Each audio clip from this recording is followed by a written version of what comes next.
கழுதவளி மகா வித்தியாலய உள்ளக வீதிகளை செப்பனிட கிராமிய வீதிகள் அபிவிருத்தி ராஜ்யங்க அமைச்சர் துரித நடவடிக்கை. கடந்த மார்ச் மாதம் 16ஆம் தேதி கிராமிய வீதிகள் அபிவிருத்தி ராஜ்யங்க அமைச்சரும் மட்டக்களப்பு மாவட்ட அபிவிருத்தி குழு தலைவருமான சிவ சந்திரகாந்தன் அவர்கள் கழுதவளி மகா வித்தியாலயத்திற்கான விசேட கள விஜயம் மேற்கொண்டிருந்த நிலையில் கிராமிய வீதிகள் அபிவிருத்தி ராஜ்யங்க அமைச்சினால் கழுதவளி கிராமத்தில் முன்னெடுக்கப்பட உள்ள அபிவிருத்தி திட்டங்கள் தொடர்பான விசேட கலந்துரையாடல் கழுதவளி மகா வித்தியாலய அதிபர் தலைமையில் ஏற்பாடு செய்யப்பட்டிருந்தது.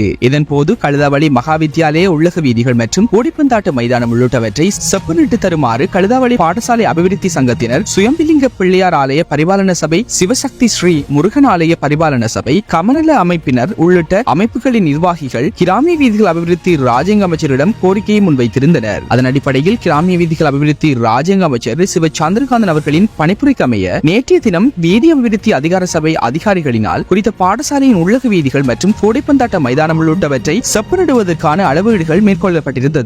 இதன்போது தமிழ் மக்கள் விடுதலை புலிகள் கட்சியின் பொதுச் செயலாளரும் முன்னாள் மாகாண சபை உறுப்பினரும் தற்போதைய கிராமிய வீதிகள் அபிவிருத்தி ராஜ்யங்க அமைச்சரின் பிரத்யேக செயலாளருமான பூவாலப்பள்ளி பிரசாந்தன், தமிழ் மக்கள் விடுதலை புலிகள் கட்சியின் பிரதிச் செயலாளர் இணைப்பாக்கம் சந்திரகுமார் உள்ளிட்ட கட்சியின் முக்கியஸ்தர்கள் பலரும் கலந்து கொண்டிருந்தனர்.